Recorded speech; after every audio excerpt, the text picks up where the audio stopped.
नमस्कार दोस्तों, मुख्यमंत्री रेखा गुप्ता ने राजधानी की शिक्षा व्यवस्था पर एक बार फिर से बड़ा सवाल खड़ा करते हुए पूर्ववर्ती केजरीवाल सरकार को आड़े हाथों लिया।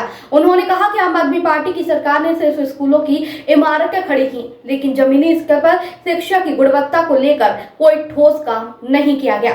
एक कार्यक्रम के दौरान बोलते हुए रेखा गुप्ता ने कहा कि आज भी जब हम स्कूलों की बात करते हैं तो हमें सिर्फ उनकी इमारतें और ढांचा ही दिखाई देता है जो भवन में आपको अभी दिखाई दे रहा था।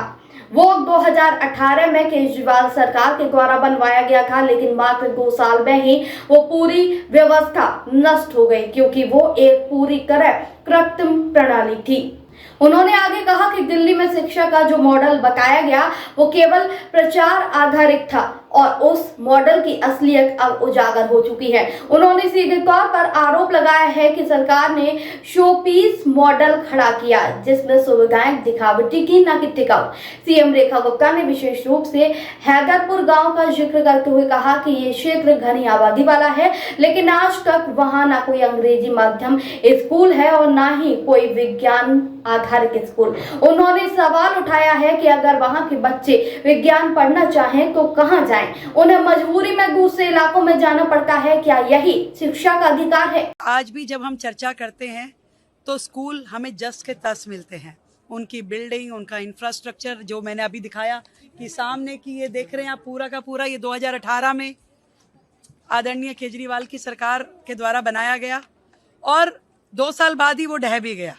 ऐसा आर्टिफिशियल सिस्टम उनका था और इसी तरीके का आर्टिफिशियल एजुकेशन सिस्टम उन्होंने डेवलप किया। ये देखिए कि इस विधानसभा में हैदरपुर गांव एक बड़ा जनसंख्या वाला क्षेत्र है।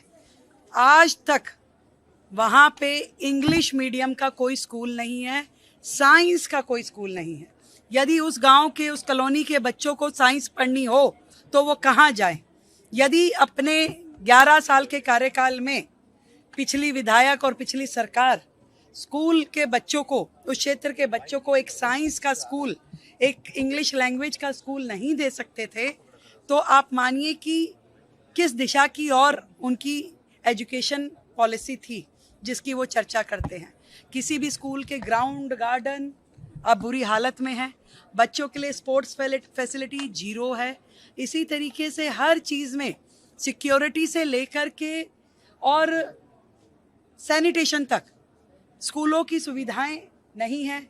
वहाँ पर स्टाफ की कमी है। यहाँ तक कि प्रिंसिपल, अधिकतर स्कूलों में वाइस प्रिंसिपल को एडहॉक चार्ज देके प्रिंसिपल के रूप में काम लिया जा रहा है। तो क्या ऐसी स्कूलों की दशा होनी चाहिए? अब पहली बार हम लोगों ने अपनी सरकार के आने के बाद सभी रिक्रूटमेंट हो, सभी वैकेंसी भरी जाए, सभी प्रिंसिपल्स का अपॉइंटमेंट हो, कोई भी सिक्योरिटी को अनदेखा ना हो। इसके लिए जहाँ गार्ड चाहिए, वहाँ पे जो सैनिटेशन के कर्मचारी चाहिए, उन सब की भरपाई हम कर रहे हैं। और 75 सीएम श्री स्कूल जो एक कंसेप्ट नया डेवलप होगा जिसके माध्यम से हम अपने स्कूलों को प्राइवेट स्कूलों से बेहतर एस्टेब्लिश करेंगे, इंफ्रास्ट्रक्चर देंगे और बच्चों को बेहतर शिक्षा देने की दिशा में हमारा काम होगा। और सबसे बड़ी बात, जब देश का एक एजुकेशन बोर्ड है, दिल्ली जो कि राज्य भी नहीं है, अपना एक एजुकेशन बोर्ड कैसे बना सकते हैं? कैसे हम अपने बच्चों को अपना बोर्ड बना करके पढ़ा सकते हैं? क्या उनका स्टेटस रहेगा नेशनल और इंटरनेशनल लेवल पे यदि वो जा करके अपना एडमिशन आगे की हायर एजुकेशन में लेना चाहें?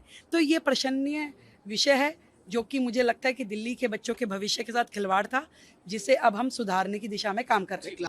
रेखा गुप्ता का ये बयान ऐसे समय पर आया जब राजधानी में शिक्षा को लेकर राजनीति फिर से गर्मा रही है। एक और जहां आम आदमी पार्टी अपने शिक्षा मॉडल की सराहना कर रही है तो वहीं बीजेपी सरकार और उनके अन्य विपक्षी दल इसे केवल झूठा प्रचार बता रहे हैं। दोस्तों, आपकी राय हमें कमेंट में जरूर बताएं। ऐसे ही लेटेस्ट अपडेट के लिए हमारे चैनल रॉयल बुलेटिन को लाइक, शेयर और सब्सक्राइब करना ना भूलें।